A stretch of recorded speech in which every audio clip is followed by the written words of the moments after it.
Nearly home. Isn't home where we all want to be? Reba here for Realtor.com, the pros' #1 most trusted app. Finding a home is like dating. You're not just looking for a place to live, you're searching for the one. That's where Realtor.com comes in. Like any good matchmaker, they know exactly where to look. With over 500,000 new real listings straight from the pros every month, you could find your perfect match today. Ranch style with a pool, barn dominium with an in-law suite? Realtor.com's got 'em. Modern craftsman with a big yard and a treehouse out back? Realtor.com will have you saying, yep, that's the one. No more swiping. It's time to start finding. Download the Realtor.com app today, 'cause you're nearly home.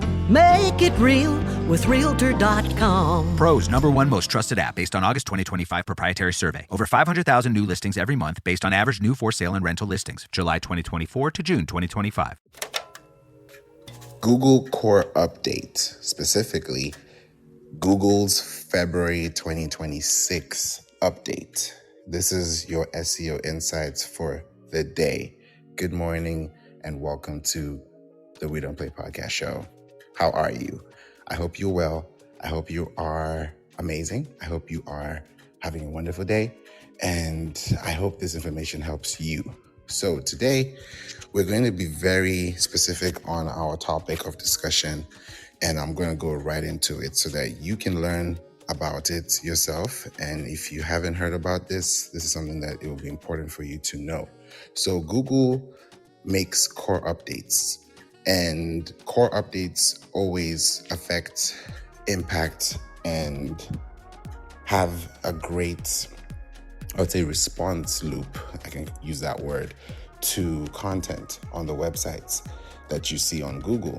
Because sometimes we think Google is just doing Google, but you don't know what Google is doing in the background. In fact, speaking of background, this is the first time Google has ever publicly mentioned about an update like this, especially to the open, because this doesn't usually happen all the time.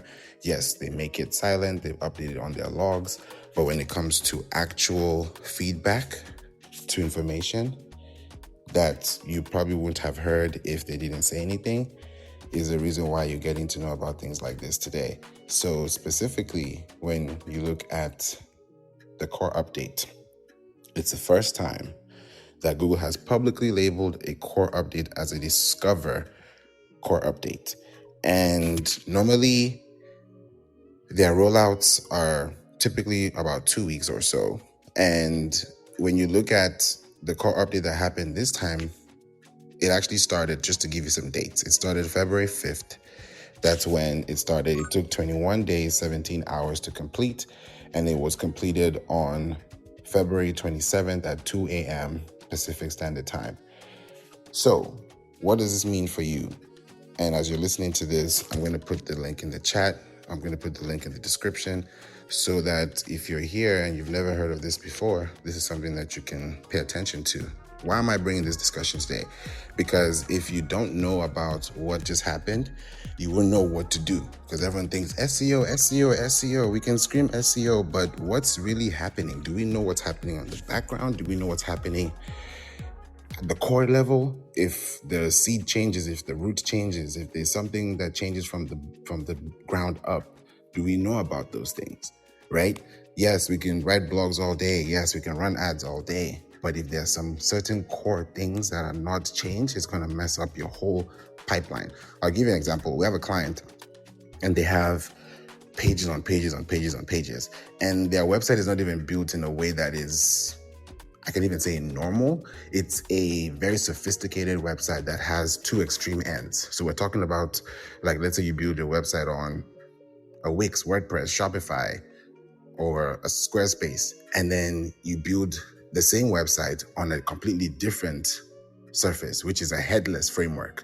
I won't even go into that discussion. So when you look at a headless framework with a framework within a source file, you have server responses. And the client, and we just solved this, and they've been trying to figure this out with the last 5 SEO companies, and we figured it out in 1 month. And I was looking at it and I said, okay, give me the roots, because I can look at something and say, oh yeah, I can see you're not ranking, you're this, you're that. We can talk about all those things, but I go deep into the core and I'm like, okay, what's your website built on? What's your hosting? What's the server like? Are you getting responses? What are the DNS records saying? I'm not asking about whether you have an about page or contact page. I want to know about the core things that's going to either make or break your business online, especially when it comes to AI. Because the reason why they came to us is because they were losing traffic. These guys are getting hundreds of thousands of visits a month, and now it's just declining. It's like it's just going down. And you wonder, nothing changed. We didn't do anything. Nothing was tweaked, and it's going the opposite direction. Why? So I looked at it and I said, this is why. The reason why is because there's some tags that are not in your website, and those tags is what's declining your site. And because of core updates like this with Google, it's going to affect you definitely. For example, HubSpot. I'm not sure if you're aware of this, but some time back, it was, I think, last year or the year before, HubSpot, as big as HubSpot is, they were losing traffic. At some point, Google Core update came and they lost traffic, and it was a big deal. It was talked about on LinkedIn. You can do your research and find it.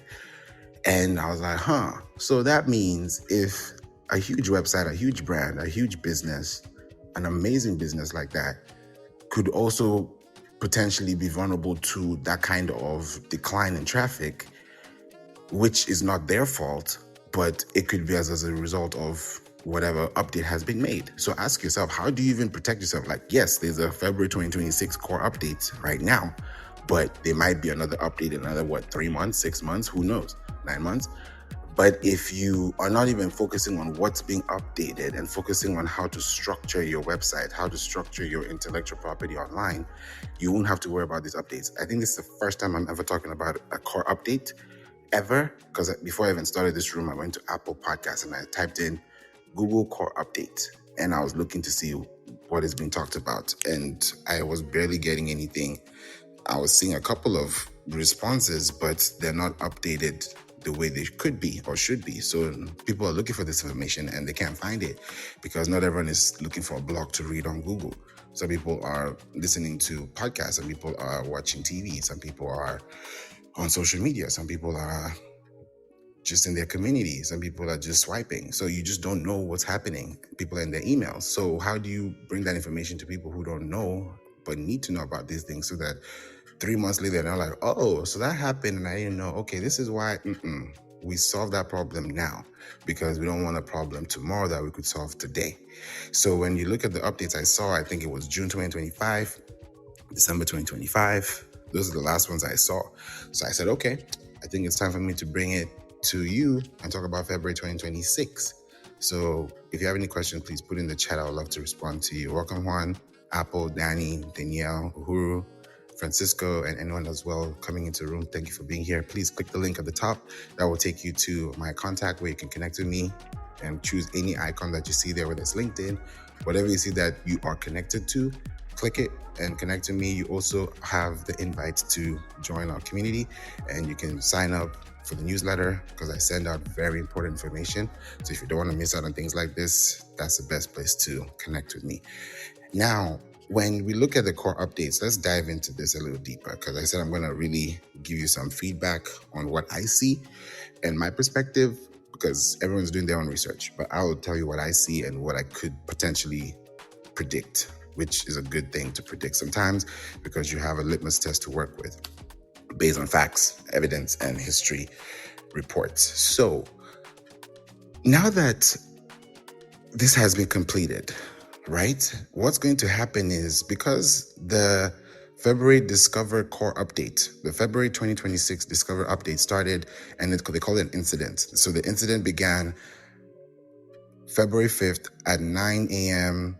Pacific Standard Time and ended at February 27th, 2 a.m. Pacific Standard Time. So from 9 a.m. through 2 a.m. Now, what has happened is they have released this for the English language, meaning that there are other languages that Google has, right? And before I even go any further, just to tell you just a little bit about what I'm about to say, when you see google.com, that is universal, right? .com is a universal TLD, top level domain, right? So when you have a domain, welcome Amara, 3rd March, Ravanan, this is a marketing club. Please feel free to click the link at the very top so that you don't miss out on rooms like this. And also click the very top where you see need SEO marketing replays and more. Save these links now. That's the link to save. You can add it to your browser, add it to your bookmark, and also add this clubhouse to your hallway so that you can also be here and also connect with me too. The best way you can even connect with me here on Clubhouse that I've always mentioned is that you follow me on Clubhouse and you see the 3 dots on the right. It's going to give you notification settings and turn it to always. So anytime I open a room, you'll be here if you're available. That is because everybody's busy. Right now it's super early and I said, let me dive in a little bit. It's been a while since I've been here in the morning. I'm usually here in the evening. So I wanted to make sure I'm here with you this morning and give you this before the end of February because it's a February core update. So I'm like, why not? I can spare some time before the day gets busy. It's like, so yes, I'm definitely looking forward to sharing this with you guys. So now, if you look at it from this perspective, right? One of the things that I'm excited to share with you is that with this core update, it's going to make you become very specific with your marketing, your time, and your planning. Your marketing, your time, and your planning. Your marketing, your time, and your planning. Why? Your marketing is going to be based on 4 regions or 4 sections. Local, regional, national, international. Right? Your time is going to be based on the time of the day, right? Day of the week. So if people in your community or in your business tend to have most activity during the end of the week, like let's say restaurants are usually busy towards the weekends more than the weekdays, right? So if you're having more people during the weekends, or if it's a holiday and it's a weekend coming, that's going to be when your business would have higher potential outcome, or higher response rate, or higher feedback, or higher visits, or higher traffic. So when you're doing that as a business, your question is to ask yourself, okay, we have a website. Okay, this website has a menu. This website has all the information that we need. It's connected to Google, and then that's it.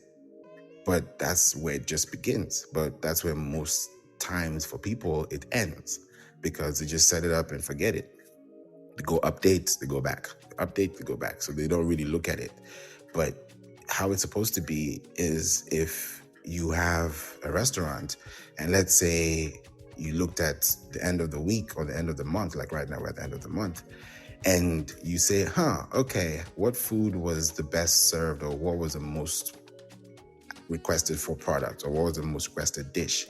And then you can fill in your blank, for whatever your business is, most requested service, most requested product, most requested fill in the blank. So if it's the most requested dish and the favorite dish everybody loves to come back to or to connect with or eat is this, then you do a sub-segment of that and say, okay, out of the ones that were popular, which ones had a double feedback, which ones had a double loop? And you realize, okay, so we had the same product that people came back for twice. So that means we got the price of 1 for 2 because we focus on one thing and have a double output. So it's like, okay, that makes sense. So if I do one product, it will now create more expansive results for more things, right? I'll give you an example, just because you guys are here. And just to make sure that I'm being very contextual with this right now. I wrote an article yesterday, and it's a 16-minute read. I'm going to put the link in the chat.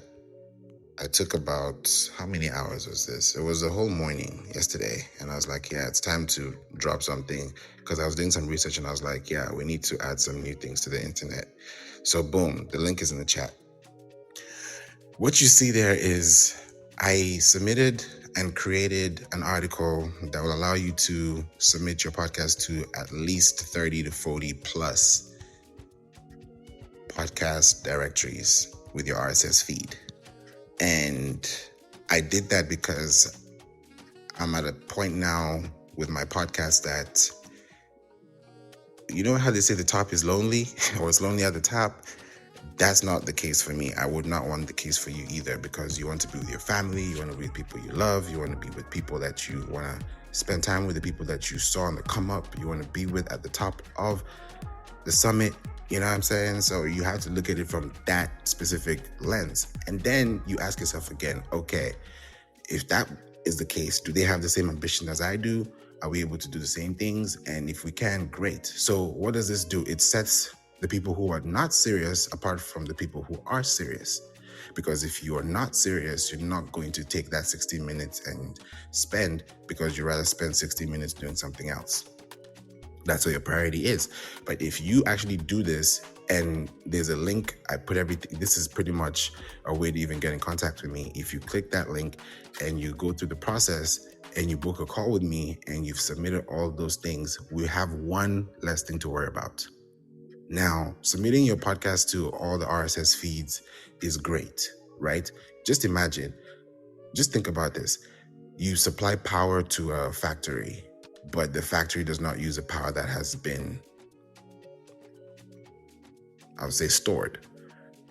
So it's a factory-filled, powerful platform or warehouse, but the power is not being used because there's no machinery going, there's nothing happening, there's no activity, there's no electricity, there's no input, there's no voltage, there's no output, there's nothing.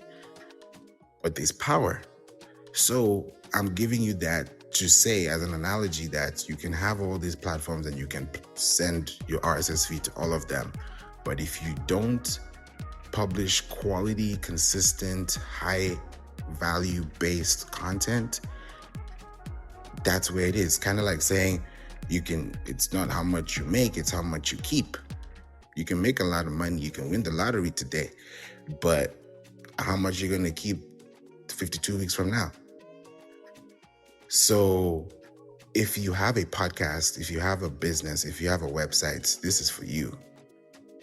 So the goal here is to be very specific on what you are creating and how you're building capacity. Because if you look at the website, it's https://www.playinc.online/post/submit-podcast-show-feed-directories-distribution-list. Those are 8 words in one URL. And none of them are fluffy, and none of them have any conjunctions. So if somebody's going to search within that search bracket, because when people hear search phrase or search bracket, someone can say, hey, how do I submit my podcast to all the shows? Or how can I submit my RSS feed to all the directories? Or what's the distribution list I can use to submit my podcast show? However you're going to say it is going to be circulating around these 8 words. So I've covered a full circumference that has a wider circle than an inner circle, because a wider circle addresses the total addressable market, which is within this article. So this article is going to be up. And before I even publish this article, just to give you an example of why Google's February 2026 core update is important, is because it's going to start changing, and the way you're going to be receiving content is going to be so personalized and so localized that you have to bring topical authority, because you have to back up what you say. You can't just put this, and anybody can write an article like this. You can write anything you want to write. You can do anything you want to do. But for you to back up what you did, there has to be evidence that you've been doing it before you did the next one. So if I've been talking about this for a long time and I'm like, hey, submit your RSS feed. What is an RSS feed? Do this, do that. Now you have an RSS feedback loop that you can use to connect. And as I was doing research yesterday, there's an article that I saw about the same topic I'm talking about right now, the podcast RSS submission list. And that person submitted their article February 29th, 2016. And today is February 28th, 2026. So you're telling me that somebody has had a 10-year marathon and is still running. 10 years. You posting on social media for 10 minutes, 10 hours, 10 weeks. Great. Somebody has pulled a 10-year plug on you. And now they're benefiting because their website has been gaining and amassing traffic, because Google has said this is the reason why people are coming to Google. So if people come back to Google because of my website, then Google is going to give me more credit. It's a given. It's I'll call it the law of reciprocity, because you can have a domain all day, but is your domain domaining? Let me say it like that. Are you putting content that is allowing you to be higher than your competition? And you have to do it from a local standpoint now. So local means your city, your state, your county, your district, your zip code, your province, the place, because it's an international base. So when you now look at where you are connecting with from your coordinates, your longitudes, your latitudes, right? Those geographical coordinates are going to help you as a business to think about how you can grow. Have you ever heard about Google Earth? You can use that. There's Google Maps. So when you start looking at the build-up for your business, welcome Manju and Raghava, and yes sir. When you look at these core updates, ask yourself, because I'm about to bring them to you and I'm going to list them down so that you can see these actual core updates, because you want to know what are the updates. I'm going to give you the updates. But before I give you the updates, I want you to know what should be aware of your, I would say, your ecosystem, so that you're not missing out. And this is not just another update. Welcome, Camille. So when you think about your content has to build. So imagine for 10 years, you have content and it's been growing, and people have been leaving comments on the article. So just imagine your website is just driving traffic because people are searching for it. And your goal is to find leads. Your goal is to find community. Your goal is to make profit. Your goal is to make impact. Your goal is to save lives. Your goal is to, you have a lot of goals. But these goals have to be attached to actual steps. And the steps that you're taking, especially for 2026, is going to be very specific. Because if you have an article and your website is on Google, but your website is not submitted through a sitemap, it's not submitted within a sitemap, it's not driving traffic, it's not pulling any, let me say, quality traffic, because you can pull all types of traffic. I've seen traffic that you can pull 1 million impressions in traffic, but it's totally on the keyword that has no relevance to your business. So what's more important, the impressions or the intentions? That's the main question of the day. So Google's core update for February 2026. This is the SEO insight I want you to listen to, and tell me what you think about this, and you can put it in the chat as well. So they've done this for the English language, and I mentioned this earlier, because they've done it for the English language, they're going to do it for other languages, because google.com is a top level domain. So there's going to be google.co.uk, there's going to be google.br or .com.br, there's going to be .co.za, there's going to be different search engines, let me say it that way, kind of like a car, right? There's a Toyota, and then there's a different model, there's a make, there's so many different things. So think about your website like that, where you have one car and you're driving, but you're turning that one car into a multiple of cars, a fleet of cars. Let me even say it that way, because you're now on google.com, you're on google.co.uk, you're google.co.za, you're google.da. So you're in all these languages because Google has put your website on google.com or on Google. Because when we think about Google, we just think, oh, it's .com. It's not just .com. There's so many other everything else but .com that your website could be on, because you're showing up on those platforms. And then you end up on Bing, which is also another place to be. And when you have Microsoft and you have Google, then those are going to be two strong, I can call it left leg, right leg, because now you're walking on social media with your search engine feet. Let me say it that way. So because they released this core update, right, for the English language users in the US, it's going to expand to all other countries in the future, in the near future. So that's going to happen very soon. So specifically, when you look at this, it's going to give you a long-term plan. So here we go. So it started at 9:03 a.m. Pacific Standard Time on February 5th, 2026. That's a core update. And it ended at 2 a.m., 2:02 a.m. Pacific Standard Time on February 27th, 2026.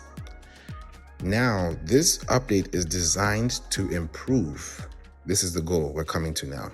This update is designed to improve, and you can click the link in the chat so you can see what I'm reading. This update is designed to improve the quality of Discover overall. What does Discover mean?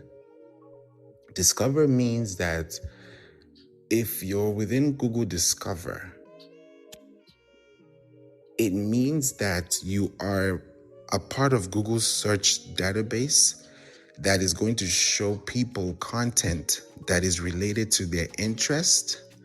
Here's a key value that you should not miss. If there's anything that you're not gonna, let me say it this way, if there's anything that you want to take from this room, please take this. What is Google Discover?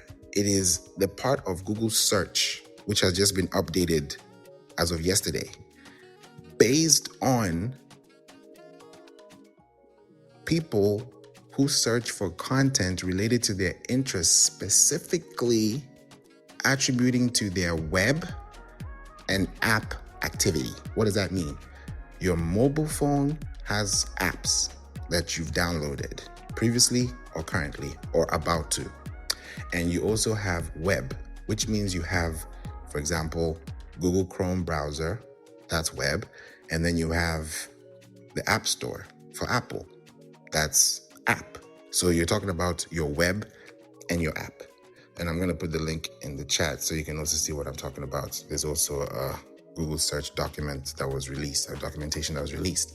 So when you see that, it means that based on somebody else's web and app activity is how your content will be determined if it will show up in the search results.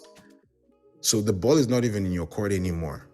If you really think about it, the ball is in the activity of the user's court. So if the ball is in their court and now they are using their website and their apps to look for information, I like food, or I like movies, or I like sports, or I like going out, I like travel, I like this, I like that.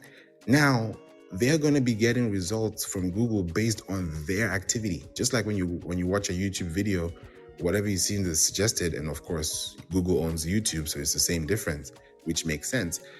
Because imagine you're discovering on YouTube the same way you're going to discover on Google. Just think about that. Both Google Images, Google Web, it's not just web. So there's Google Video. So when you now look at Discover, and Discover is focusing on your interests, what you like, your patterns, your behavior, the things that you like to search for, and focusing on creating helpful content, reliable content, and people-first content. That's what the signals say for Google search and for Discover. So if you're reading down this, and I do my research, and I love to do research with you, so that's why I love to tell you these things, because I know it's a lot. It's a mouthful, but I want to make sure that you're aware, so that when you're looking for information like this, you're not scraping the internet and trying to find it, because I'm giving you the head start. So when you look at your content, you're going to use page titles and headlines that capture the essence of the content. You're going to avoid, by all means, avoid clickbait, because that's not going to help you. If you're going to put spamming is not going to help you. You need to be helpful. You need to be reliable. You need to be people first. That's the goal. If you're not people first, it's going to be quite hard. Now, if you think about images and Discover, what does that mean? When you hear Discover means that you're visual, right?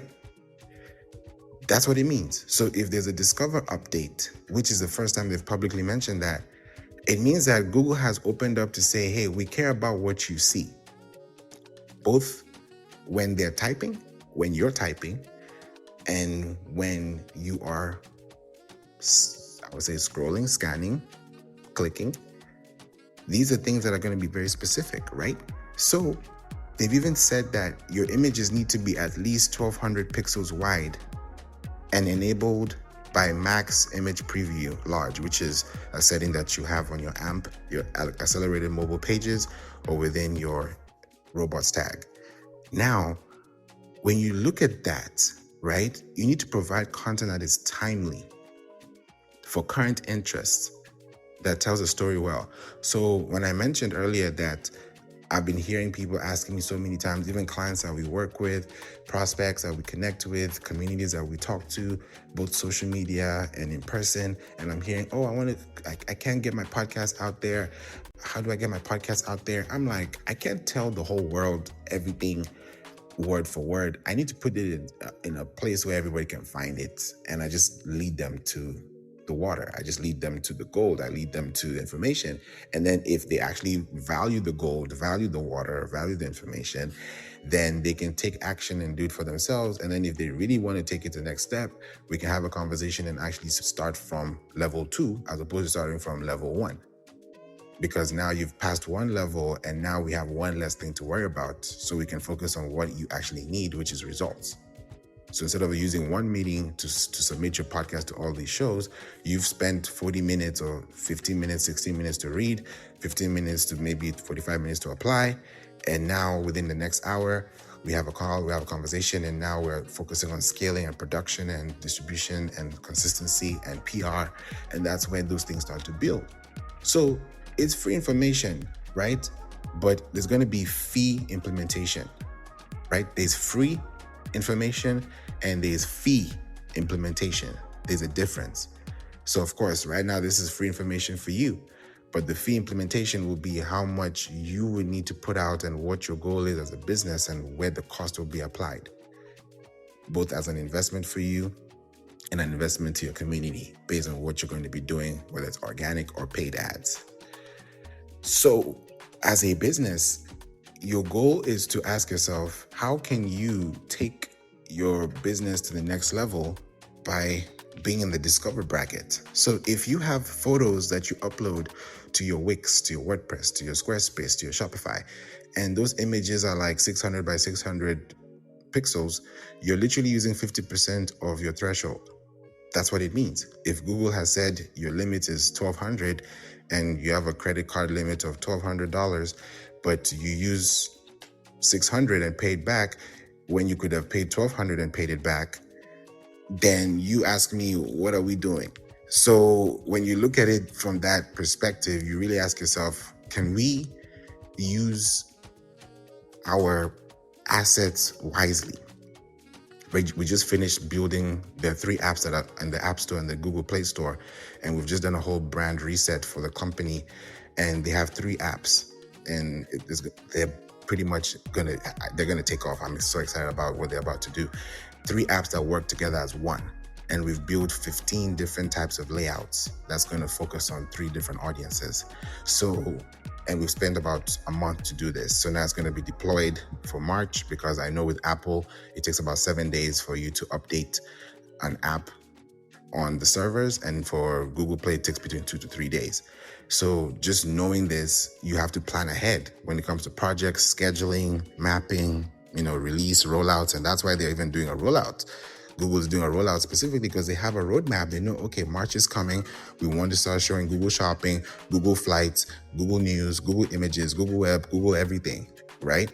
Because that's where people search for internet responses when they're looking for things online. Best restaurant near me, best flights for this, best this for that. It's going to keep happening, right? Spring break ideas. You're going to go to Pinterest. That's a whole different discussion I'm going to come to later. All these things are happening in full swing.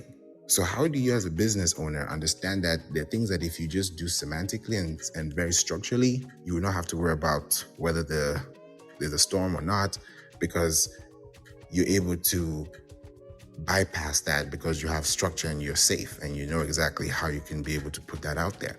So when you think about this core update and you hear that the quality of Discover has been improved and has been updated to have a design on the overall experience based on your web and app activity, it now means that they've been able to create a core update that will help you as a business to grow. Now, This update is going to improve the experience in a few key ways, and they mentioned it, and the link is in the chat, in the description too. It's going to show users more locally relevant content from websites based in their country. So that means if I'm in the US and you're in the UK, or you're in Australia, or you're in Germany, or you're in Singapore, or you're in Qatar, or you're in India, or you're in Ghana, or Nigeria, or you're in Tanzania, or Kenya, or Rwanda, or Mali, or Djibouti, wherever you are, your search is going to be locally relevant to you based on content from your community, from your country. So this is a big deal, because most times if I'm writing content, I can write for the whole world and the whole world is going to find my content. Great. But now if I'm local and I need a local solution and I don't have a local champion or a local listing or a local presence or a local link from my website that's going to take them to a web page which they can find locally that will pertain to their problem that they need solved, then that's a missed opportunity, because somebody who's global or world focused will focus on answering questions, being very more general, maybe specific to terms, but not specific to specific cases. Welcome, Celeste, and also happy birthday again, Celeste. Celeste, you are full of life. And I hope you enjoyed yourself. Hi. What's up, champion? Oh my gosh, I'm literally at the airport so early. Oh my God, I'm terrible at booking flights. How are I'm you? amazing. How have you been? Good. I know you've seen my stories. I've been on a cruise. So, yeah, on the way back home. Womp womp. Fun. I'm glad you had a good time, and I'm glad you're safe too, because I was hearing a lot of stories and I was like, wait, are you there? So I'm glad you're Yeah, we'll good. catch up. I don't want to interrupt the room with that. But yeah, everything went well. That's good. That's good. Wait.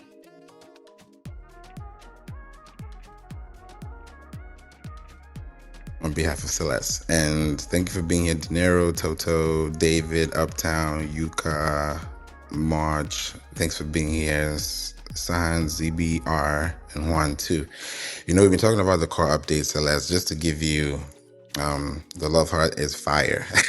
I love that. In fact, let me add to that effect. That's the kind of love we have in this room. I love that.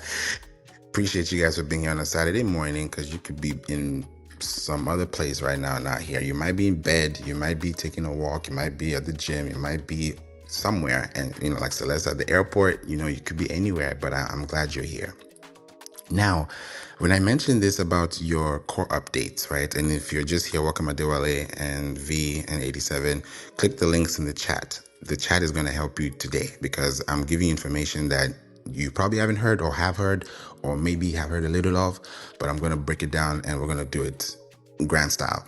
So I was talking about this, that the update, the core update for February 2026 for Google, based on Discover, and I've discovered and told you and I've given you the whole experience of what it is. This is what Google said. This, I'm reading literally word for word from Google Search Console. This is a broad update to our systems that surface articles in Discover. Surface articles, hear that word, surface articles. That's a big word. Our testing shows that people, this is what Google's testing has shown people, or shown them about people. Our testing shows that people find the Discover experience more useful and worthwhile with this update. What does this mean? It means that before Google made this a full-blown public update, which is not even public yet because it's only in the US, when it becomes really public to the world, it's going to change the whole way you're going. Let me say this way: your Google Search Console is going to act a little different. Let me just say it that way, because what's happening is based on people's website and app activity.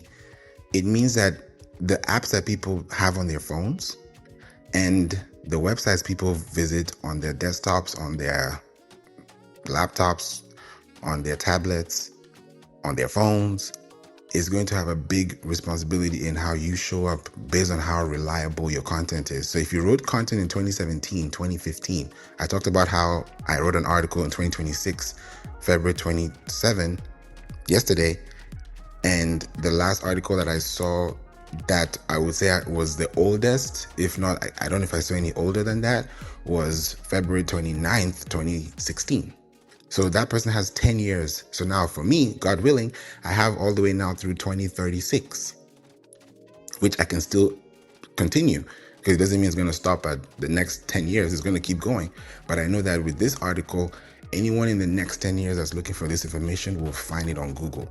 And if it's reliable, if it's relatable, if it's factual, if it's helpful. And how is it helpful? Because people come back, you have new visitors, you have returning visitors. Those are signals. It's not just web activity. Those are signals. It tells people, hey, your bounce rate is low. Okay, your watch time is high. Okay, people spend 2 minutes. You know what 2 minutes is? 2 minutes is a lot of time on someone's website. People don't even have 2 minutes to spend to watch an ad. Talk less of seeing you for the first time and spending 2 minutes. So if those 2 minutes means a lot to them, it's going to say a lot about you. So the update is going to improve 3 things. I'm mentioning it now.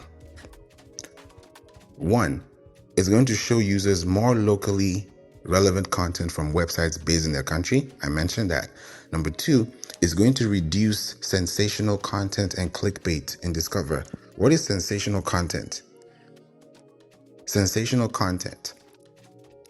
When you think about sensation and you think about content, they sound like 2 words that shouldn't even be in the same compound, if that makes sense. But when you think about sensational content, we're looking at even the word sensationalism, which means it's a mixture of journalism and mass media, right? And it's pretty much a type of an editorial tactic that is used. So if we're focusing on sensational content, meaning that, oh, what is the weather like? Oh, the weather is sunny with a cloud of rain or cloud of meatballs, whatever you're calling it, it's going to sound like, okay, that's great, cool story, right? But if you now turn it into factual, reliable, local, and experiential content, it changes everything, because now we're not just talking about facts or figures. We're talking about experience and impact. So it's going to reduce clickbait. So if you're writing an article and your article is talking about this, but you're using clickbait because you're trying to fit in this keyword here, fit in this keyword, or chat GPT this or that, that's not going to happen. That's not going to fly. In fact, it's going to tank your website more than it's going to rank your website. We have a client right now that they've been tanking for the last 3 months because updates have been made and they didn't know what to do. And we just solved it in a month, and they've been trying to solve it for years, and they went through 5 SEO companies. Like, it was so hard for us to the sales cycle was it was longer than expected, because we're going to talk about sales cycles one day. Because sales cycles with SEO, people wonder, okay, how long does it take to rank? How long does it take to sell? How long does it... There are numbers. And doing this over and over again tells me like, okay, I've been in business for 13 years, so I can see where trends and systems move. How do things operate? How do things move? How do things work? So I know, okay, if that means people are looking for this type of content, it has to be very specific. So if it's clickbait, then it's not going to fly. Back in the day, yeah, of course it could fly. You could post all kinds of content and you could rank for anything. You have backlinks and you're good.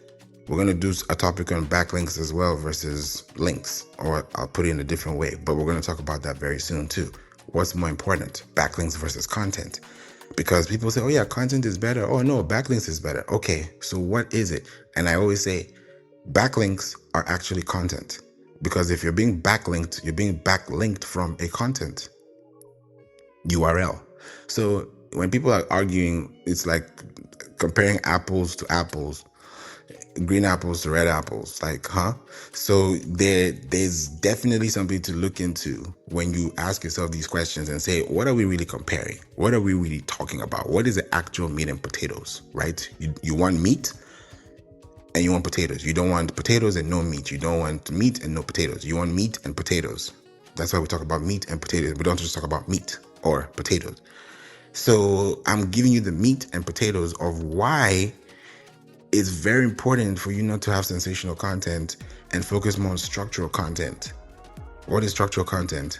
Your pages have to have the right internal links, the right external links, the right keyword density, the right semantics, the right multimedia files, the right scripts, the right codes, the right structured data markup language. These are things that we kind of ignore because we just write a blog and say, oh yeah, we're just writing blogs for you. Boom, we publish. Those blogs are not going to fly. You know, there are billions of blogs in the world. Billions. So how does one stand out for 10 years when there are billions every day? So you have to think about your unique value proposition in 2026. So it's going to focus on reducing sensational content and clickbait and discover. The third thing that it's going to do, this is so important as well, that this new Google Core update for 2026 is going to do for February, is that it's going to show more in-depth, guys. We're not talking about surface, like 500 words, in-depth. It could be 500, 600 plus, but it has to be structural. That's where the difference comes in, because you could have a very short article, but you're ranking or outranking someone that has a 3,000 word article, and you wonder why. It's structure. It's all about structure. So it's very important to look at these things. Don't just call it bluff. It has to be very structural. From your hosting. We're not even talking about your website. We're talking about your hosting. So there's so many things to look into.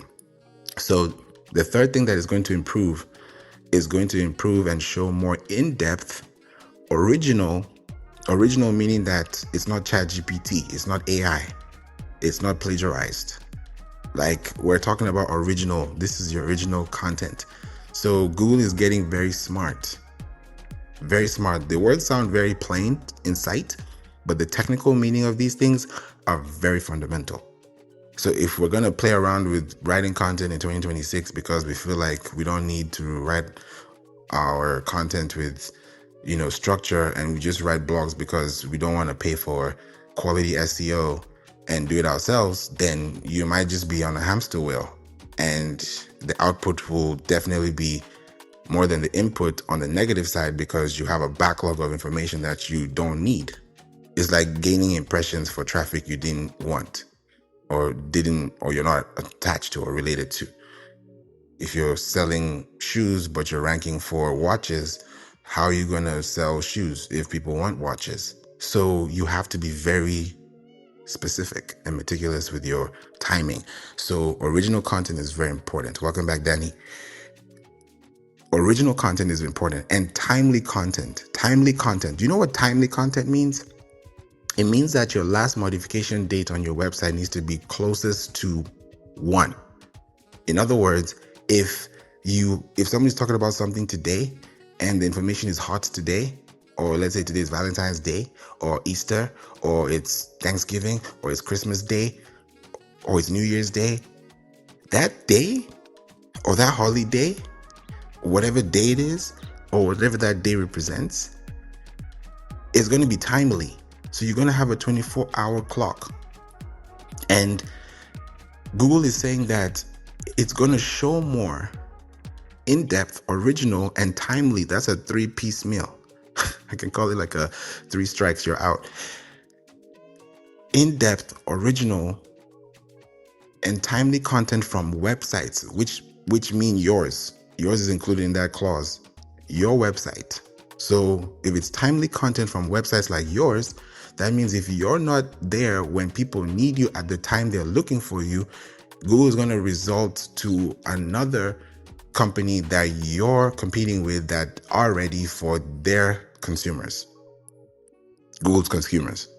Because Google's looking at web and activity. So if you're logged in on Google Chrome, you're probably logged in with a Google account, unless you're using incognito mode, which is not even for long, because you're going to be logged in and you're going to be having activity. If you use YouTube, you're going to be logged into your YouTube channel by your account. And that's the account that's going to focus on activity, movies that you've watched, videos that you've watched, shorts that you've watched, podcasts that you've watched.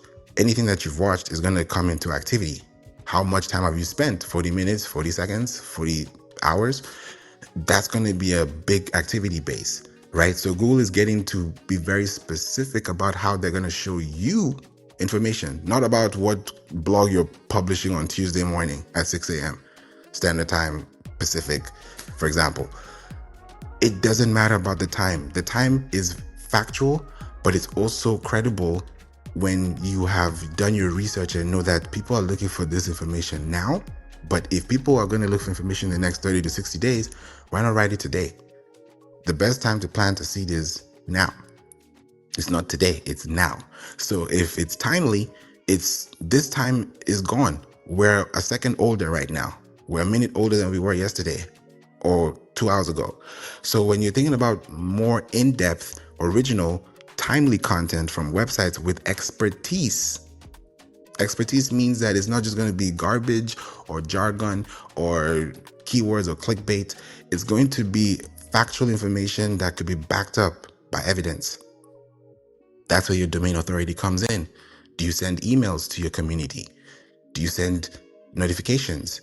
Do you show up on social media? Are you on LinkedIn? Are you on platforms that are driving traffic? LinkedIn is owned by Microsoft. So is your website on Microsoft? Is your LinkedIn profile active? These are very basic questions to ask, but they sound like they're very underrated, but they're the very major reasons why they're things that are not working. It's like your house is leaking and you wonder why your house is leaking, but you're just watching TV and enjoying the Super Bowl, but your house is leaking for the last 2 hours of the game, or the last 1.5 hours, including the Super Bowl halftime show. But you didn't notice it. Maybe you did, but it was not a priority to you until something happened and now you can't watch TV because the wires are waterized. Let me use the word like that. You can't say that, right? Now you wonder, what does that even mean? It's because you haven't looked at the time that you're attracting this specific thing. So if you're a business and you ask yourself, okay, I have a website, I have a sitemap, I have a blog sitemap, and timely content demands that if I publish at this time, that is what is being logged, because there's something called tokenization. What is tokenization? It is a carbon copy or a duplicated copy of the original. So that means if I publish an article today and I submit it to Google at this time, if Google logs it at that time and says, okay, this was submitted to Google at this time and it's successful and it has been published, Google now has a copy of the last time that you updated that page. If your pages are manually indexed, it's going to only have the last time it was indexed. Kind of like you write something on a piece of paper or a notebook, and the next time you go back is the last thing you left. That's literally what it means. But automatic is consistent, because if you make changes, it's automatically going to be connected, and there are ways to do that. So if you update your content, that's why I always say for every one blog you publish, update 2 or 1 at least. Because sometimes you'll be like, 2, that's a lot. Okay, do 1 to 1. So by the time you have 50 articles, you have 50 updates. You're not even counting anymore. Now you're just doing it because it's supposed to be done. It's the best practice. If you want to do best practices, this is how the best practice starts. So when you do it that way, you're showing more in-depth, original, timely content from websites like yours with expertise in a given area. Given area means that your URL will have to be specific to the need. It's not just going to be clickbait.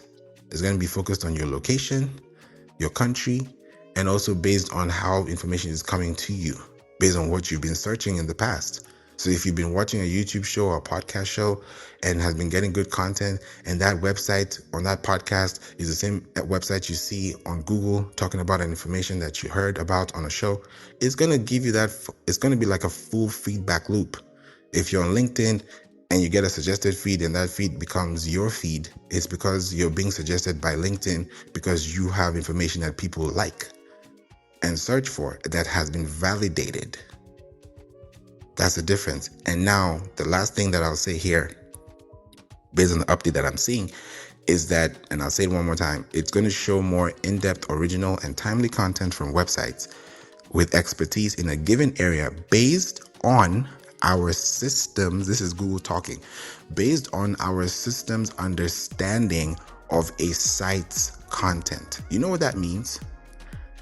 It means that if Google is going to understand your site's content, or if ChatGPT or Siri or Alexa or whatever AI Google bot Perplexity bot, any type of bot is going to read your website, right? Because we have crawling, we have indexing, we have ranking, right? We have these things that are very specific, because if you're not crawling, if you're not indexing, if you're not ranking, how are you able to take that to the next level? And then the next thing is serving, right?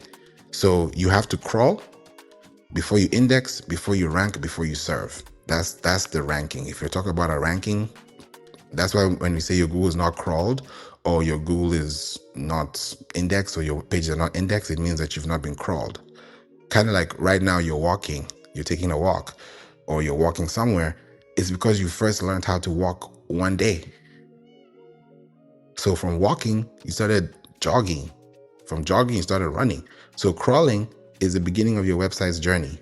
Indexing is now, okay, we're walking because we're talking the talk. Ranking is now you're running because you're running scripts. Serving is now you're really flying, because now you're just serving everyone. You get a car, you get a car, you get a car, you get a car, because you're giving information that people want.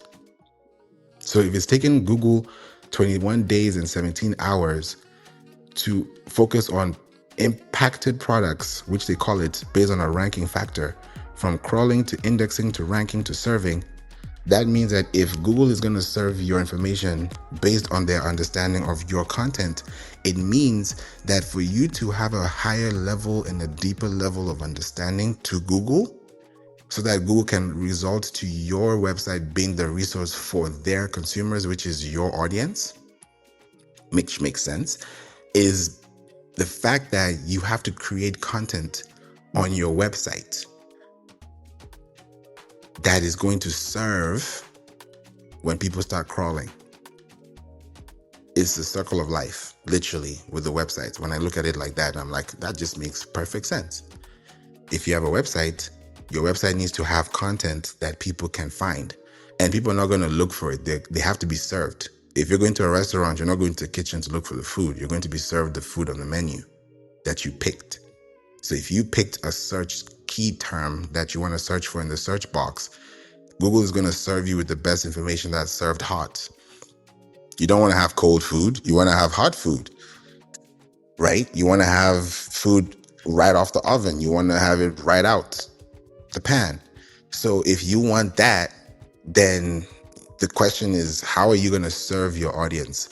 You're going to have to serve them through your emails, serve them through your social media, serve them through your search engine marketing, whether you're using Google, YouTube, or Pinterest. The best way for me that I've seen is podcasting, because podcasting will take you to the next level. Right now, I learned some new things, and I always keep learning new things, which I love, because there are things that I now know that I'm like, okay, I'll help you too. Celeste, I'll tell you this. If you had an opportunity to say a few words and put it on your podcast and travel, and then come back 7 weeks later, or even 7 days later, and you realize that there's an influx of information and an influx of data that's telling you that people need this information, what would you do?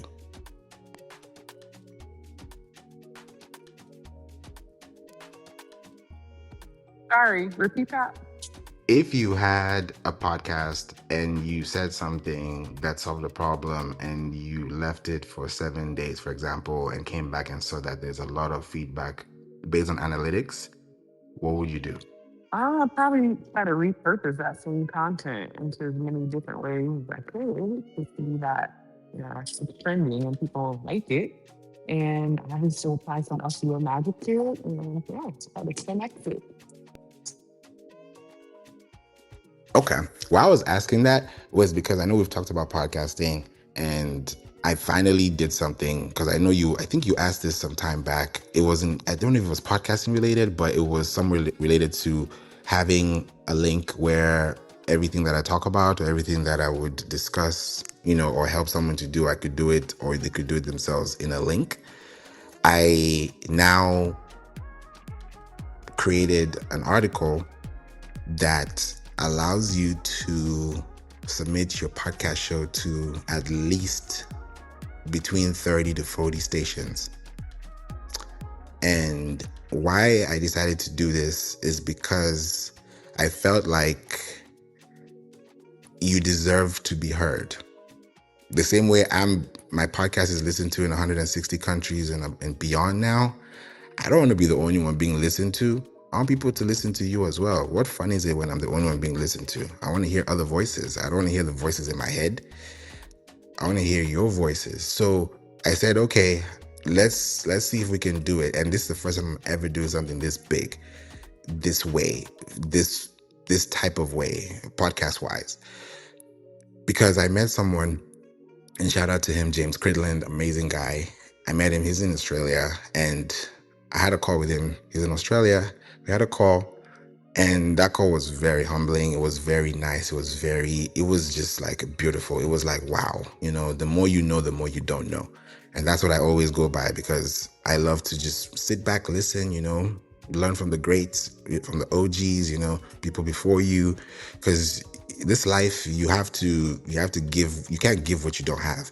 So I said, okay, let me sit back, listen, and love and listen to what he's saying. And when we had such a great conversation, and now we're friends, and there's some things that he mentioned, and I was like, okay, I'm going to definitely consider these things. And it was very eye-opening. And he's not the one that told me. Why I'm giving you guys this information is because he didn't do anything. We just had a conversation, and that was it. He didn't send me any links. He didn't tell me do this, do that. It was like a coffee conversation. It's like you meet somebody at the airport, or you meet somebody at a restaurant, and you have an amazing conversation, and you leave your cards and you go, and you're like, okay, nice talking to you. Talk to you soon. That's the kind of conversation we had. But in those 30 minutes, it was value. So I said, okay, let me do my research. I put my SEO hat on. Come to find out that he published an article about how to submit your podcast to distribution platforms. And I was like, that's very nice of him to do that, because there are some platforms like, for example, myself, I've already been submitted to, and I've submitted them, and I was like, I know there's more out there. And I did some deep dive research, and I found them all. So I was like, okay, now I need to return the favor, no pun intended. And I said, okay, I'm going to create an article. I'm going to publish an article that will show people how to submit their RSS feeds to these platforms. But as I mentioned earlier, you can have all the power and voltage in the factory, but if that power is not being used, there's no force being applied, there's no implementation being applied, there's no strategy being applied, there's no smart results being applied, SMART, the acronym for SMART. So we don't have those things applied. So I said, okay, I'll take you to the water, but you're going to have to drink it. I'm not going to drink it for you, but I'm going to help you know what is in the water so that you know what you're drinking. That's exactly the kind of metaphor I would give this type of example. So in that article, I now have a link to, it's even there. If you click the link in the chat, you'll see it. And from there, you can book a call with me, or you can get on my podcast and we can talk, and we'd love to highlight you, because I'll make sure that your links, SEO, everything is done. And that's what we do for free.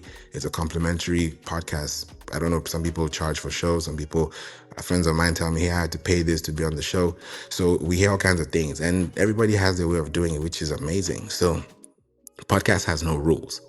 But when you're able to see like the value exchange of what you're getting for what you give, it's a lot. So over 631 episodes now in the bag, and we're going to hit 700 episodes at this rate I'm going.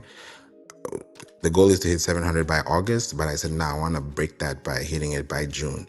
So at least I have 2 months out to have a tip, because if you have more episodes than the average number of episodes released, it means that you have a lifespan. And I looked at the lifespan of a podcast show or a podcast episode. Guys, I've been doing some research, so I'm sure you're thinking this guy is just going deep. I'm not. You've never heard a paper script, nothing. I don't flip pages here. This is all from my head. So I'm literally going and thinking, okay, this is what I've done. Guess what? The lifespan, and it's very debatable and it's very subjective. So please don't take my word and say that's the number. That's it. And then I'm going to stick to it. No, please do not. This is the disclaimer right before I say this. I've done my research, and I'm noticing that it takes about 132 hours for your podcast to really maximize from a bud to a plant. Let me just use it that way, just to make it very easy to understand. From being a seed to a plant, it takes 132 hours. So in your first hour of publication, if you have submitted your show to different platforms, all those RSS feeds are resetting at different times, right? So if you hit publish and you're publishing to 40, that's 1 to the power 40, 2 to the power 40, 3 to the power 40, 4 to the power 40. So if you keep doing that times the number of episodes, you start realizing that your compound interest starts to grow, because you don't just have one link for one episode. Now you have multiple links for the same episode coming from the same RSS feed, really simple syndication feed.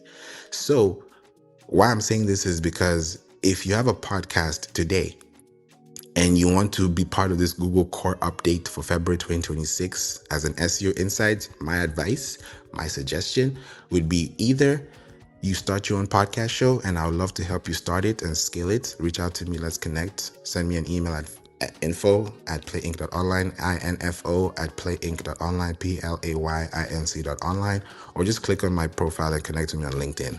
That's faster, so that we can talk and just get right to the conversation. I'll send you a link. We get on Zoom, we get on a phone call, and we talk, because I'm tired of saying the same thing and not getting results for people who are particular about actually getting results. So if you're serious about it, then there are ways to get serious about it. So before we even get on that call, I'll say, hey, if you're really serious, here's a test. Kind of like you do a test before you, let's say, a bar exam or a medical exam or a driving test. You do a test before you get your license, right? So if you do the test and you pass the test, then you're going to win. So if you think about it that way, it's long-term planning that I'm giving you. So why I'm saying this is so that when you now think about the next steps that you're going to take, you can now take them with boldness, because you have the fundamentals. Instead of walking on a sinking sand, you're walking on a fertile ground. You're walking on a concrete ground, because you know you're not going to sink. You know that you're not going to tank. It's very important to think about these things. So that's why I'm giving you this information now, so that you can check it out for yourself and see it. And if you're serious, that's going to let me know that you're serious, because I don't know how serious you are until you get serious. I don't know. We could be kumbaya and then one day, boom.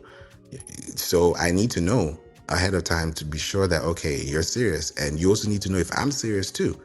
So looking at these things and giving you this information is so that I'm sharing this with you, so you don't have to look for this information elsewhere. You can definitely do your research, but you can start from a good point. Now at least you know what you're supposed to be doing, because if you've not done any of the things I've mentioned, at least you have a roadmap to work with. So so you're looking at me, what's going on? Oh, no, just giving a little eyes, because yes, everybody hit up Favour. That's all. Thank you, Celeste. Yeah, we got to do this. We got to make it happen. Yo, it's something that I've seen that I'm like, hey, if we don't do it now, we're never going to do it at all. So this is the time to really build up your capacity and use this time to really understand this core update, because this core update is big. It's big, big, big, big, big. Like, I'll give you an example from what they've said. I'm just going to read the text so that you can also see it.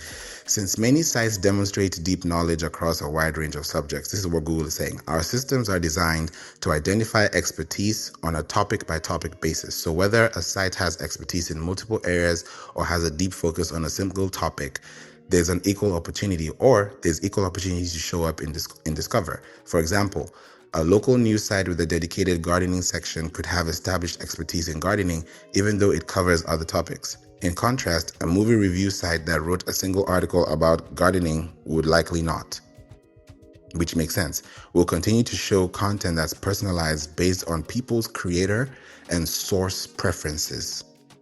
Creator and source preferences. So we're talking about Google, YouTube, Pinterest, Threads, LinkedIn, Instagram, TikTok. That's what we're talking about. Creator influences, preferences. These are things that are going to be based on sources. So if you have an Instagram account and you post your Instagram content and you embed that link and you put that code into your website, and now you have an article about your Instagram page, and now somebody can view your Instagram page from Google because they didn't have to go through Instagram.com, because they found you on your website out of Google's search box, then that's a bigger way for you to get more followers, more visibility. And that way, from what they're saying here, as with all core updates, this change may lead to fluctuations in discover traffic, which is true. Some sites may see increases or decreases. Many sites see no changes at all. We're releasing this update to the English language users in the US.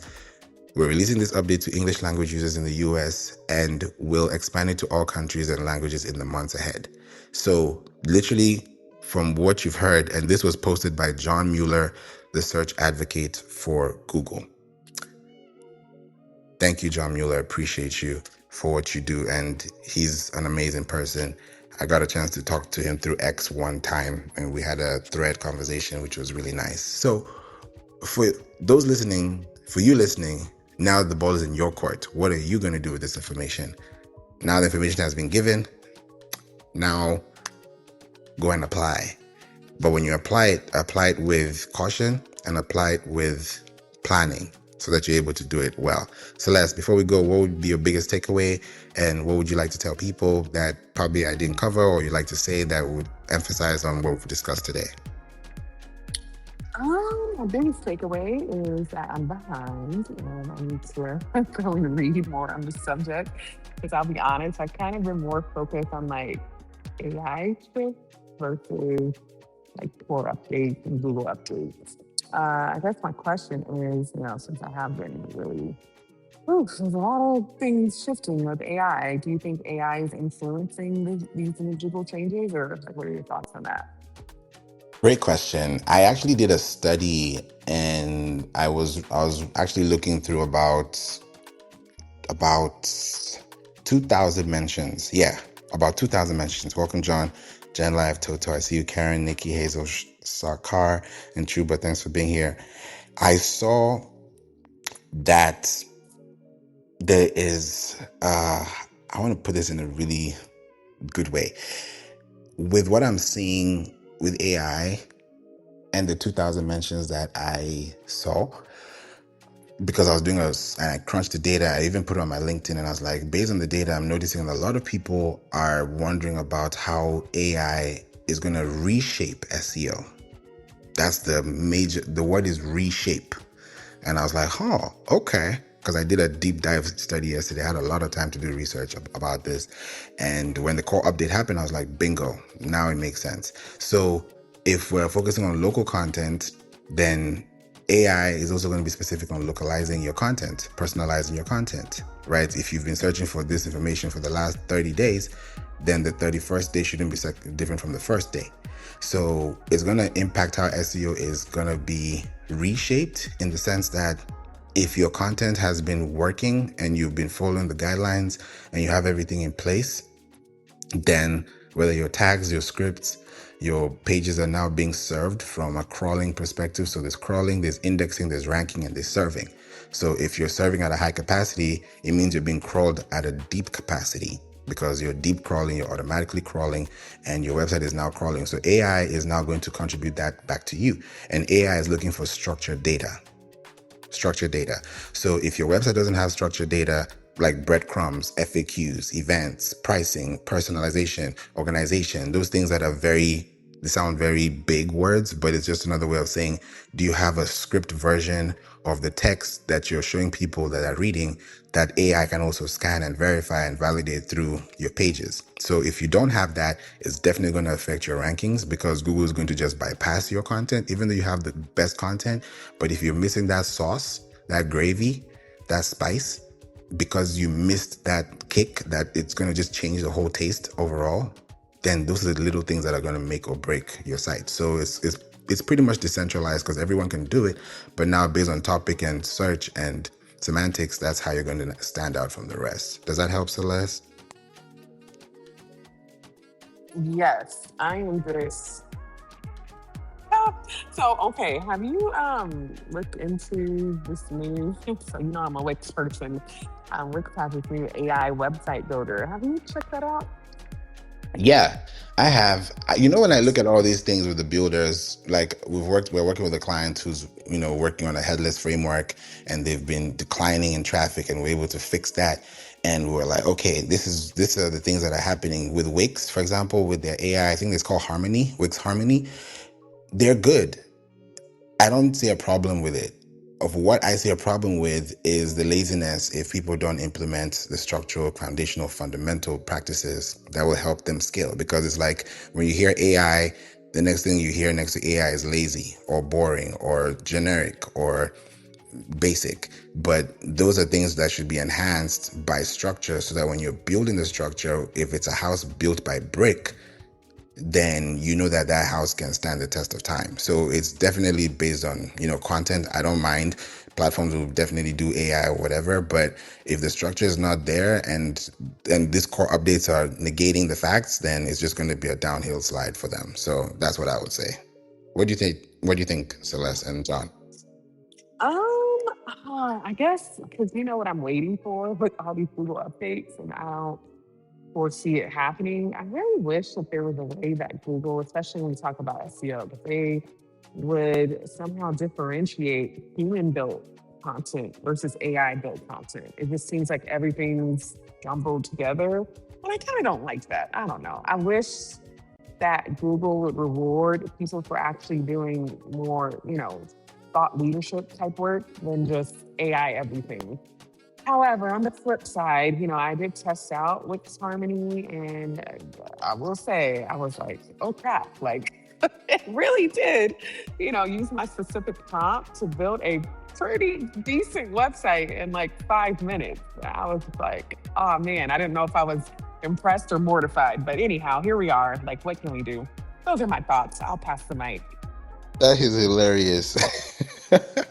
But I love that you mentioned that. I think with this core update, it's definitely going to decentralize what you just mentioned and demystify it for everyone, because instead of just having fluffy, sensational content or clickbait content, it's going to be localized. And since it's based on web and app activity, the ball is not even in your court anymore. The ball is in the user's court. So now if they're searching for things that they like and your content matches with their semantics, then yes. But if it's going to be regurgitated or generic, it's not going to have that same impact or flow. So definitely it's going to change the way people see things, and it's also going to change how the output would be. So yes, Celeste, it's going to change how everything works. So some people will see increases in their rankings, some will see decreases in their rankings, and that will tell you a lot about what's going on. Just like with HubSpot, they lost rankings at some point. So nobody's safe. I mean, you say that, but you have to think about your content and see where your structure lies from the roots.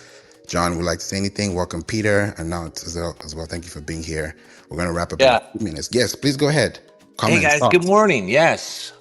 Well, I think the idea of structured content obviously is always a good thing, right? Giving the search engines, the LLMs, that structured data, the idea of what, how, who, when, where. That's a given, right? So that's a given. So we need to be doing that. A lot of people don't even really understand that. But one of the other things I was going to say too is and Favour, we've had conversations about this, is combining video with the short video. And obviously this doesn't have really, specifics to the core update, but getting more video, so on your website and off your website, that's referencing your brand, and also engagement on your GBP. So for local, what I've noticed is that, if you go to Google, just go to Google right now, type in something local, and you'll see a tab for short videos. And so we're really bullish on the short video part for local companies and local brands. But yeah, so that's what we're doing. I want to hear from Arnaut. Okay. What's up, Arnaut? What are you doing? What do you think of this core update? Yeah, let's talk about it, guys. Hey, Peter. Good morning. Hey, Arnaut. We'd love to hear from y'all. Yes. It's an interesting one. The December one and the latest one as well. Seen some recoveries. I feel one of the major shifts is in the SERP, in the layout. So before December, you'd have, for generic queries, Google would would make choices and rank. So if a generic query would be, say, I want to buy a Ford Mustang or a Ford Mustang, right? You'd get an overview, you get all these rich stuff.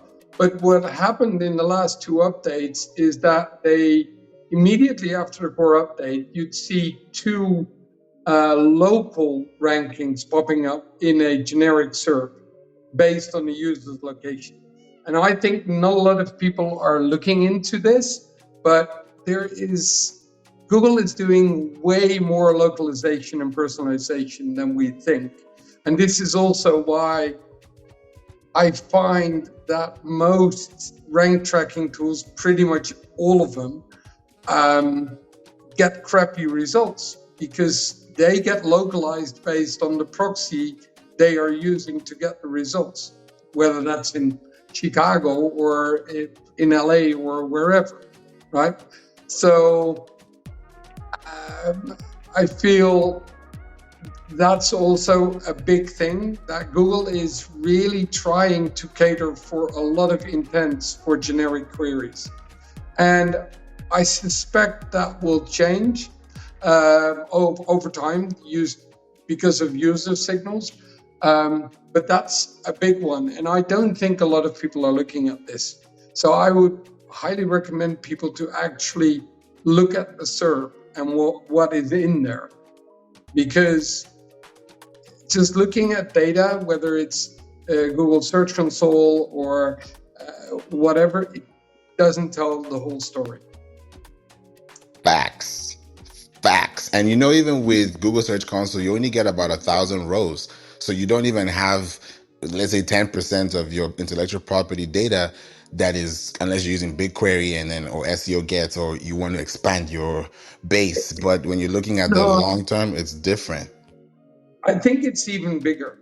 So to give you an example, I was analyzing a drop, and this is a big site. So they lost about, 12 million clicks. And the interesting thing when I was looking into it was that when I was looking at query level or query and page, it would show only 3 million clicks getting lost. But when I purely looked at pages, so without understanding the queries and all of that, it was way bigger, like 4 times bigger. So I started relying way more on analytics, and especially log files if you have them. Thank you, Arnaud. These are big discussions, and I'm glad that we're talking about them and not just looking at them at surface level, because when we know about these things, it will help us to know how to structure our time, our content, and our positioning, especially local base. And if the core update is focused on web and app activity, then it's really dependent on how your content as a website, as a domain, whether through communications or through technical setup, hosting, is going to play a big role in your bandwidth, for lack of a better word. So it's going to be a big factor to play in 2026. Thank you, Arnaud. Yeah, and there's one more thing I'm currently looking into, and that is the combination between content and code. So I see a lot of websites that have content and it looks all fine, but the amount of code versus actual content is way bigger. So that sometimes it's like 5% content, the rest is code. Just bloated CSS, JavaScript, and all that. I feel that, well, especially for LLMs, but I feel Google is using way more LLMs to understand the content and the context of a website. And I don't think it's not a best practice to have that much code versus actual content, but I see this happening a lot, and I don't see people looking into that or talking about it. Yeah, I call it the low hanging fruit, and it's good that we are. At least we're starting the conversation. That's a good thing, because if we don't plant the seed, then who's gonna do it for us? So thank you so much, Arnaud. This is a big, big, Okay. big, big thank you. Wow. I love the conversation we're having today, and it's going to help a lot of us understand where we're going in 2026. Arnaud, is there anything else you'd like to say before we go to Peter? Mm, well, I do think that I think we will start getting into an age where generic content using LLMs, everybody can do it. I think using LLMs in a smart way to craft your content with a lot of human oversight is the way forward. And I don't see a lot of people doing that. So they either get on the bandwagon of LLM content, which I think is a very scary one as a brand, but I don't, or it's really unique content, but that's not very scalable. So I think you need to find a combination of those two. That's true. Thank you. Thank you, Arnaud. Oh, good. Peter, we'd love to hear from you. What are your thoughts, questions, comments? Good morning. Hey, always thrilled to hear from John and Arnaud. That was lovely. We're talking about before the building sites with AI tools, and I think that with what Arnaud mentioned about sites just being bloated with code, I think that there's a real opportunity to have, and maybe not complex sites, but I just launched. I have a performance-based offer that I've been offering on my main site for a long time, but I just launched a second site that was purely vibe coded, but it looks like a site from 19, actually it'd be more like 2003, 2004. It's got CSS, but it's a very basic site as far as the code, completely readable, but if you look under the hood by a human.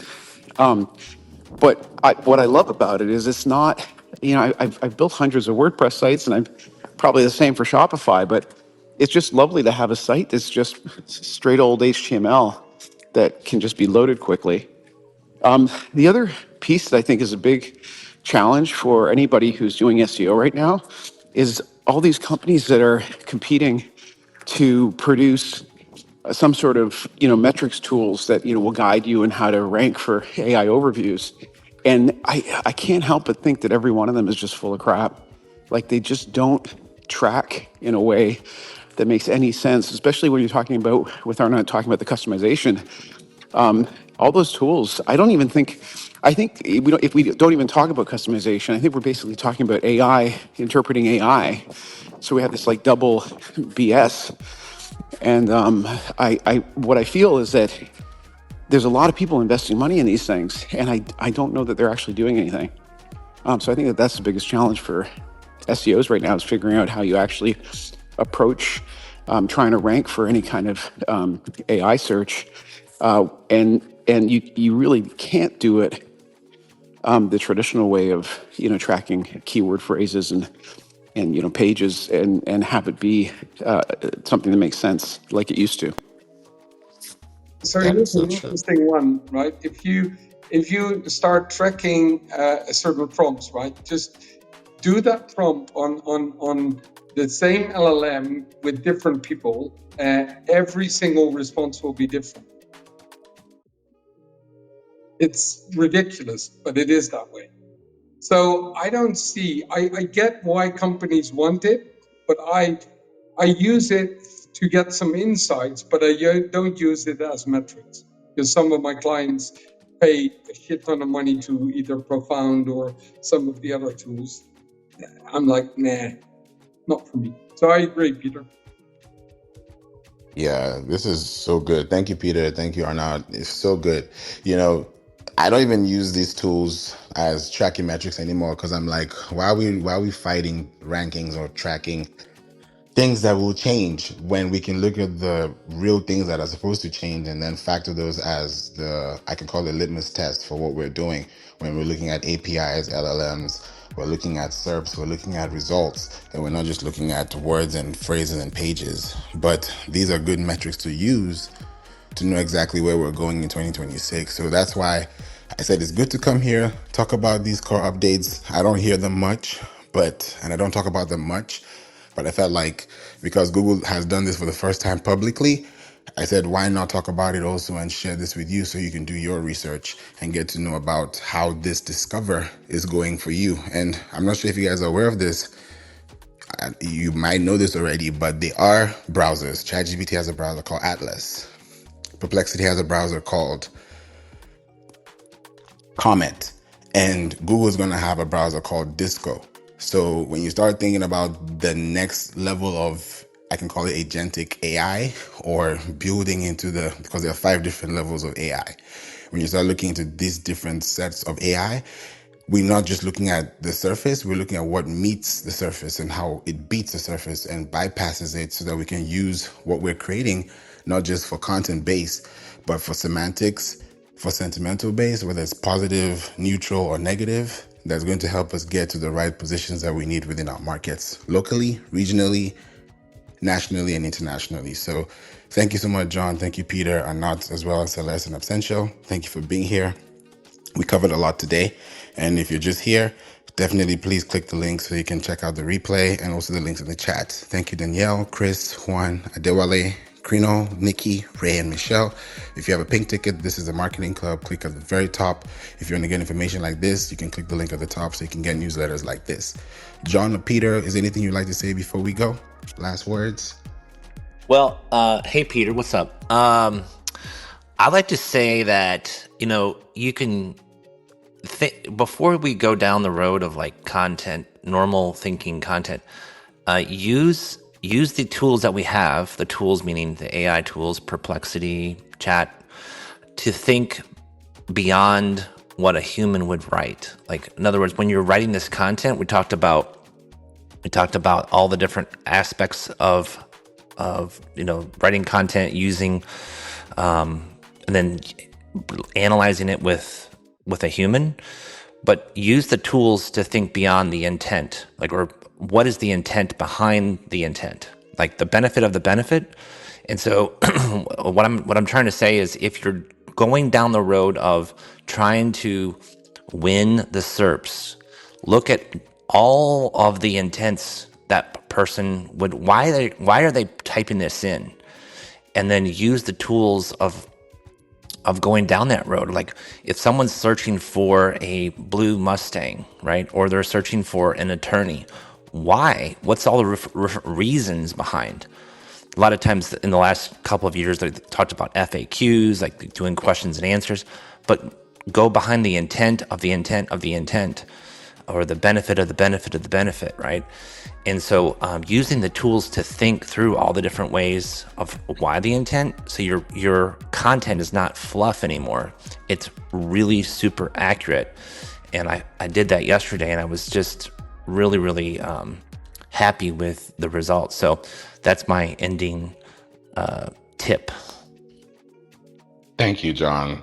Thank you so much. Appreciate you for that. Peter, is there anything you'd like to say before we go? I just appreciate you doing this. It's like, it's been years and just consistently coming on Clubhouse, which, I mean, it's, as an app, there's only a couple of rooms I come to in here, and they make it worth it. So I just wanted to say that, I really appreciate the work you do. Thank you, Peter. I really appreciate you too. And it's a Saturday. You could be doing something totally different from being here. And being here is meaning a lot to me because you spend time with me today. And just listening is enough for me to know that time is valued, and I appreciate you in everything that you do. And I hope that this information today helped you get to see a little things differently. And I've learned something new from John, from Peter, from Anat, from Celeste, because I love to learn. I don't know everything. The more I know, the more I don't know. So it helps me to stay connected and stay grounded and just stay prayed up with faith that things will get better. And as we're doing things better for people, we're able to do better solutions and operate in a new way and not just do traditional things that we used to do back in the day for people that are looking for a better tomorrow. So thank you all for being here. I hope you have a wonderful Saturday, a hopeful weekend. And this is the last day of February. So for those listening, enjoy the last day of your February and see you in March. And I look forward to connecting with you guys very soon. God bless you. Have a wonderful day and enjoy your weekend. If you have reached this point of the episode, I just want to say thank you so much for listening to the We Don't Play podcast show. I hope this has helped you, given you some insight, because every time I come on here, or anytime I bring somebody on here, a guest, a speaker, anyone that is of relevance to you listening, is always going to give you educational value, definitely entertainment value, and most importantly, empowerment value. So thank you for listening to the We Don't Play podcast show every day. And if you want to reach out to me, you know where to find me. Click the links in the description, or go to info@playinc.online, info@playinc.online, and book a call. Let's talk. Let's have a conversation. Let's talk SEO. Let's talk marketing. Let's talk business. Let's talk scaling. And I look forward to meeting you and learning more about you and your business. Till we meet in the next episode, have a blessed evening. Have a blessed day, night, wherever you are in the world. And I look forward to seeing you in the next episode. Bye for now. And don't forget, Jesus loves you.